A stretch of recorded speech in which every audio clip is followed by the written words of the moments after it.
6 पदरी किती? उत्तर प्रदेशचा जो रस्ता आहे तो किती पदरी येतात? 8 पदरी आहे.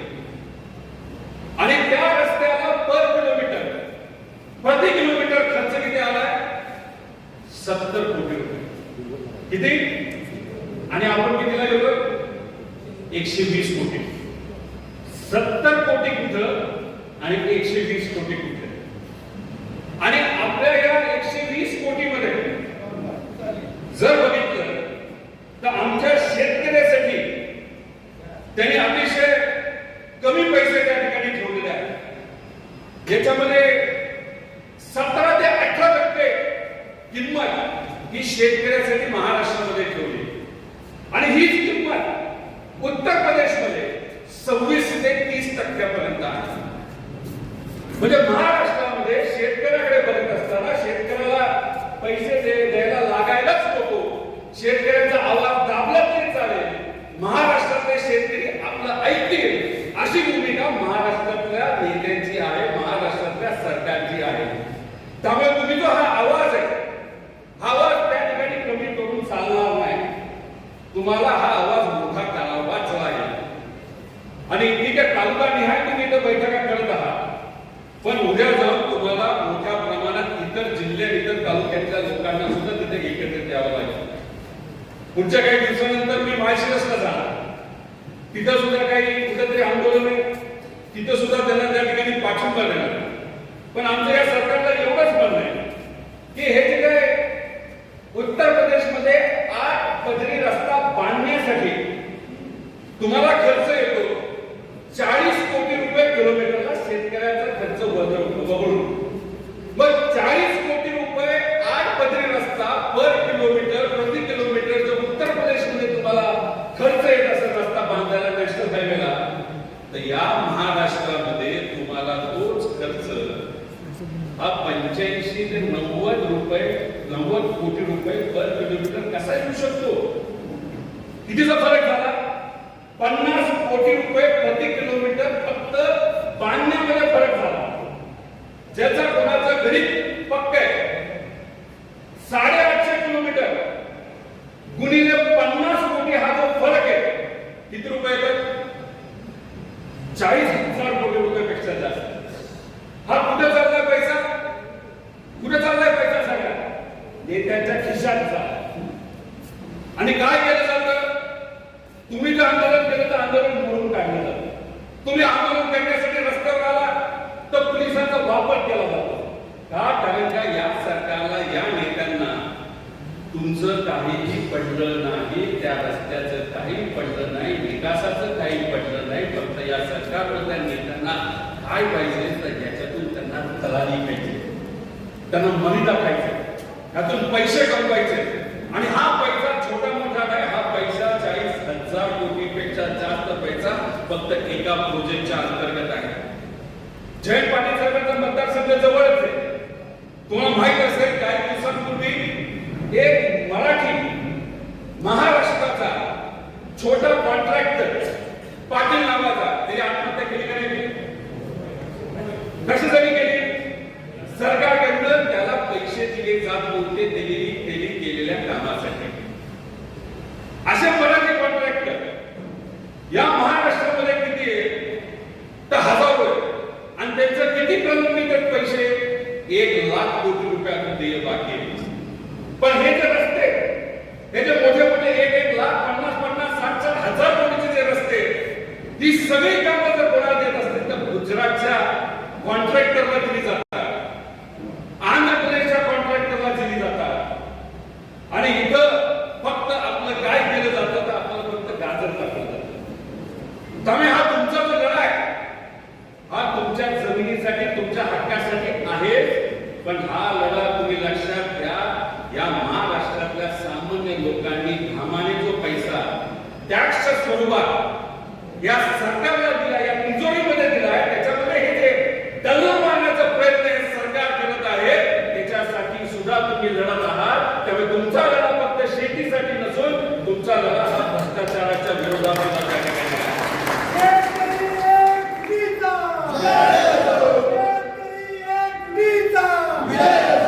शक्तीपीठ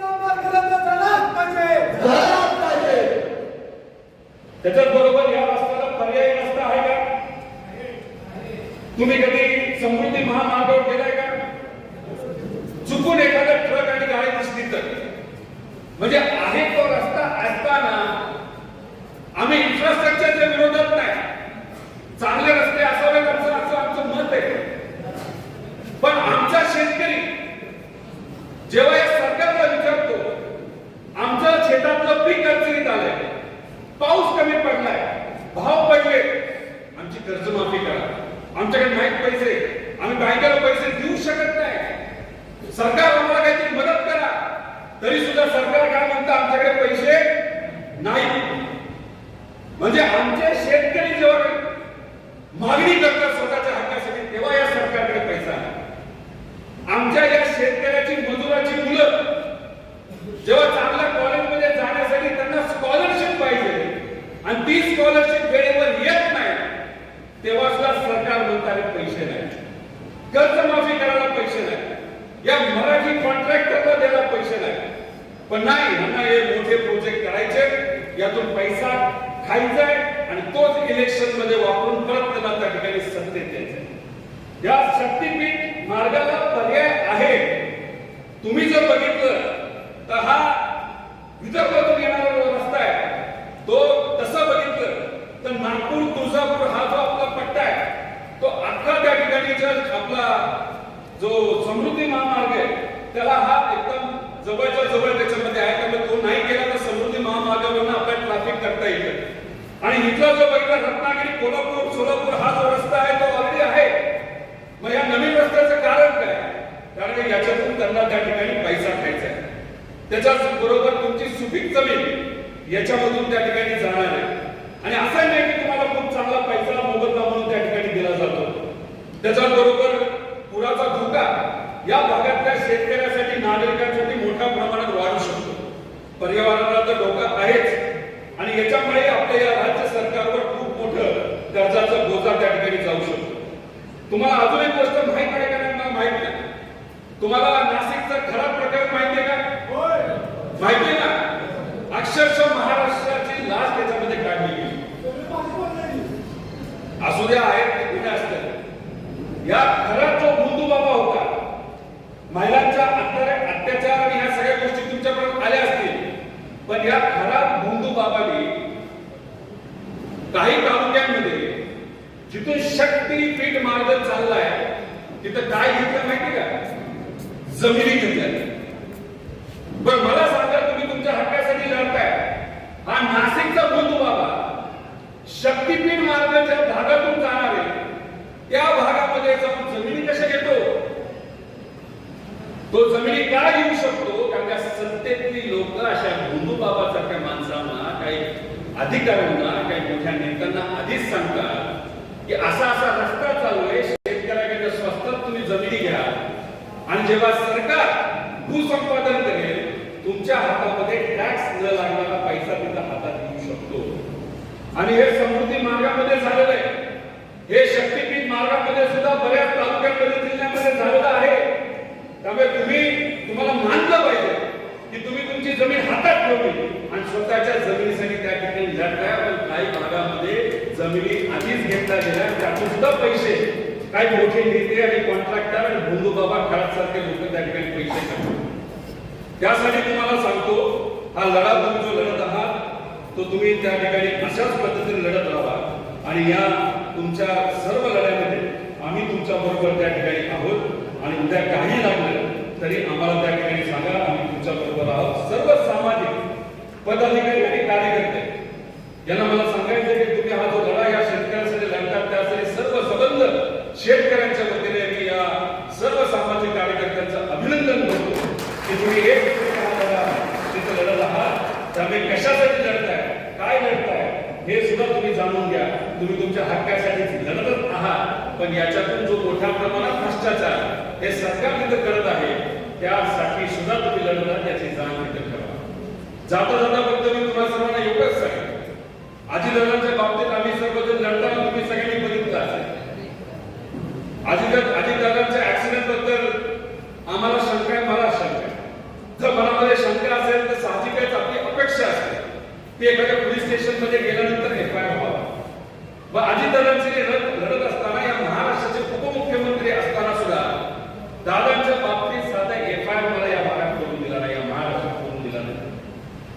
मग एक गोष्ट जाणून घ्या, एवढ्या मोठ्या नेत्याच्या बाबतीत नेता गेल्यानंतर जर त्या नेत्याला न्याय देता येत नसेल तर मग सामान्य लोकांची आजची परिस्थिती काय आहे?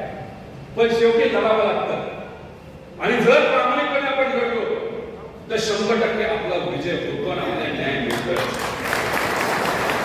आम्ही दादांच्या बाबतीत आम्ही लढत आहोत आणि मी स्वतः असेल, आमचा परिवार असेल, प्रामाणिक मनाने आम्ही का प्रयत्न करत आहोत तर आमच्या जवळच एक व्यक्ती माझा काका, माझ्या काकालाच जर त्यांच्यावर झालेली घटना त्याच्या तपासाच्या बाबतीत आम्हाला न्याय देता येत नसेल तर उद्या एखादा शेतकरी आला, एखादा सामान्य व्यक्ती आला, एखादा विद्यार्थी आला, एका महिलेवर जर अत्याचार झाली ती महिला आमच्याकडे आली, जर आम्ही आमच्या काकाला न्याय देऊ शकत नसेल नाही तर आमच्या काकासाठीच प्रामाणिकपणे जर आम्ही प्रयत्न करत नसेल तर उद्या जाऊन सामान्य व्यक्ती आला तर त्यासाठी आम्ही कधी प्रयत्न करणार. तर दादांच्या माध्यमातून आपण सगळ्यांनी त्या ठिकाणी समजून घ्या की किती संघर्ष मोठा असला तरी लढावं लागतं आणि आम्ही ते प्रामाणिकपणे तिथे लढत आहोत. पण जाता जाता शब्द हाही देतो की उद्या जर तुम्हालाही किती अडचण आली तर तुमच्या बरोबर प्रामाणिकपणे आम्ही सर्वजण त्या ठिकाणी तुमच्या बरोबर असतो असा शब्द या ठिकाणी देतो. तुमच्या या लढ्याला यश आल्याशिवाय राहणार नाही, कारण तुमची एक सूट आहे. तुमची एक सूट जर तुटली तर मात्र त्या ठिकाणी आपल्याला अडचणी येऊ शकतात. तुम्ही ही एक सूट तशीच ठेवा आणि तुम्हाला लवकरात लवकर त्या ठिकाणी न्याय मिळेल अशी अपेक्षा करू. कारण का हा कॉन्ट्रॅक्ट आता टेंडरला तिथे जाणार आहे आणि टेंडर कोणाला मिळते हे सुद्धा त्या ठिकाणी बघावं लागेल. पण तुम्ही संघर्ष असाच चालू ठेवला, तुमच्या जमिनी सुद्धा वाचतील आणि आपला तिजोरीतला, आपल्या गरीबाचा, सामान्य लोकांचा पैसा अशा प्रणालीच्या माध्यमातून जो वाटण्यात जाणार आहे, वाया जाणार आहे, तो सुद्धा तुम्ही त्या ठिकाणी थांबवणार आहात. तर तमाम महाराष्ट्राच्या लोकांच्या वतीने मी आपल्या सर्वांचाच या ठिकाणी आभार व्यक्त करतो की हा लढा तुम्ही जो उठवलाय, तो जो उभा केलाय तो तर महत्वाचा आहेच.